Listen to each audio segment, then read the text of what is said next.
But let's keep wrangling for a while with Liz Storer on the desk here with me and Justin Smith in Melbourne. And we're going to go to the US, where now Joe Biden is facing an impeachment inquiry of his own. Finally, they're going to have a serious look at the Hunter Biden business dealings and whether the president, then the vice president, was profiting from his son's business dealings. Here's the House Speaker, Kevin McCarthy. House Republicans have uncovered serious and credible allegations into President Biden's conduct. Taken together, these allegations paint a picture of a culture of corruption. Well, Justin, it's great that all these allegations and revelations are going to be probed, but what a messy situation. You've got Trump facing these indictments and now the Democrats getting a taste of their own medicine, and this is going to be a very messy inquiry. Yeah, it's going to be a shocker, I would say, and it's going to be pretty well drawn out. And I've got to guess that it'll be rather embarrassing at the end of it. But I would say, yeah, absolutely, get after him, probe him like crazy, and come up with whatever you can.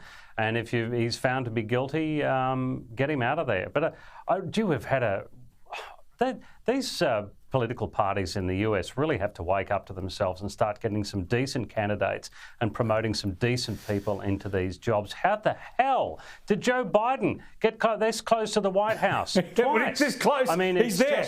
And talk about ordinary. And talk about wake up to themselves. All Joe Biden has to do is actually wake up. Have a look at how one Democrat senator, John Fetterman, reacted to this news today. Oh my God, really? Oh my gosh, it's devastating. Ooh, don't do it. Please don't do it. Oh no. A rather Trumpian reaction, I would have thought, Liz. Oh, please don't compare the two. That is not fair. Fetterman has been shown to have some health issues and has even had operations on his head in the past, just in case people aren't aware of that. But, I mean, it is so hilarious now to watch the Dems say, the American people don't want us wasting our time going on these witch hunts. This is ridiculous. Also saying that this is unsubstantiated, so the probe will find nothing. Please, unlike the Russian collusion delusion. Oh, unbelievable. Yeah, which was shown up to be a hoax, but of course that's never made the front pages of the regime media. But they have had so much proof already. Oh, yeah. This probe is now all my birthdays and Christmases come up. Yeah, this has serious hard evidence that they can't ignore. Now let's bring it home for something truly enlightening and talk about the Sydney Opera House.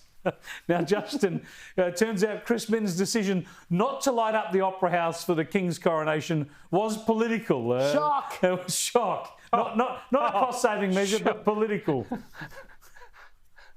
Oh, mate, who would have thought? Like, what were they talking about? Oh, we're trying to save the taxpayers' money. I mean, give me a break. When is the last time that any politician... And $100,000... Tell you what, we're in the wrong business if it costs $100,000 to put a couple of spotlights onto the Sydney Opera House. Lucky no politician. They spend $100,000 on cheese and biscuits, mate. Lucky you don't have an opera house in Melbourne. You'd have the Chinese banner up there and the Belt and Road project. I say the Opera House is there for the white sails, and don't light it up for anything.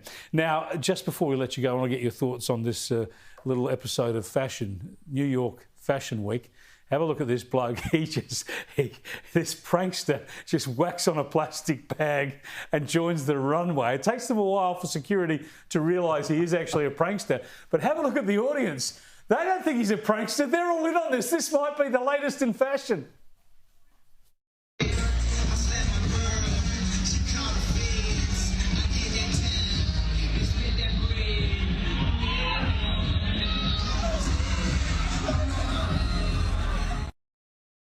We're nearly out of time, Liz, but they thought he was the thing. He was the next big thing. I love the shower cap. He put a lot of thought into this. But we all know that's what high fashion looks like nowadays. People look like utter idiots on the runway. You're thinking, dips my lid to that guy. Who's going to buy that? Well done. He'll probably be able to sell that for squillions now anyway.